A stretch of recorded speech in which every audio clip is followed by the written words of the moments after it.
OrlandoMagic.com. Mo, you were obviously right there. How devastating was it to see Devin go down like that, and how were you able to react so quickly to assist him? Yeah, I don't want to necessarily get into too many specifics about it, but I just saw my teammate was down, and I just did what he would probably do for me. Um, I just thought quick, and I didn't want him to see it. And I just, took my shirt off my back and gave it to him. I think it's just something he would have done for me. Josh Robbins, The Athletic. How did you and your teammates endure the disappointment for Devin and the sadness for him after you saw that? Yeah, it was tough. I'll be sitting here lying if I said that it wasn't tough to play afterwards, because everybody was just on high alert. I think a few more guys took a couple of falls, and everybody was just like kind of looking over to see if they were okay. But at the end of the day, we run the risk of things like this. If you ask Devin if he regret playing defense how he did, he'll tell you no. He'll tell you he'd do it again. And our thoughts and prayers are with him, and we know that he's going to recover and bounce back pretty quick. Dan Savage, OrlandoMagic.com. Mo, obviously a lot of unique circumstances tonight. With no Coach Cliff as he's dealing with his COVID situation. What kind of adjustment does that take, and what did you see from Coach Ty stepping up to the plate tonight? Yeah, as far as preparation for the game, there was no difference.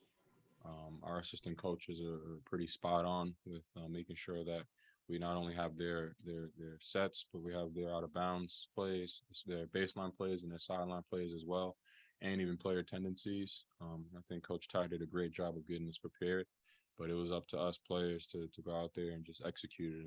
And we did a poor job of doing that, starting with me. Josh Robbins, The Athletic. Mo, when the press corps spoke with Steve Clifford last night, he happened to mention that you and he were talking and or had just been speaking. How concerned are you for him? You've seen a little bit firsthand what COVID can do. Yeah, I saw a little bit of the interview. Cliff, he's a strong dude. He's a us Northeast dudes, we're pretty tough. But as soon as I even thought that he could have COVID, I called him and I just wanted to tell him that I was there for him. If he needed me to drop off some stuff at his house, I'll do it. But I knew firsthand how bad COVID could be.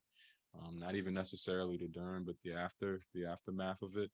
And I just wanted him to know that I was there for him. Same thing he would have done for me. Dan Savage.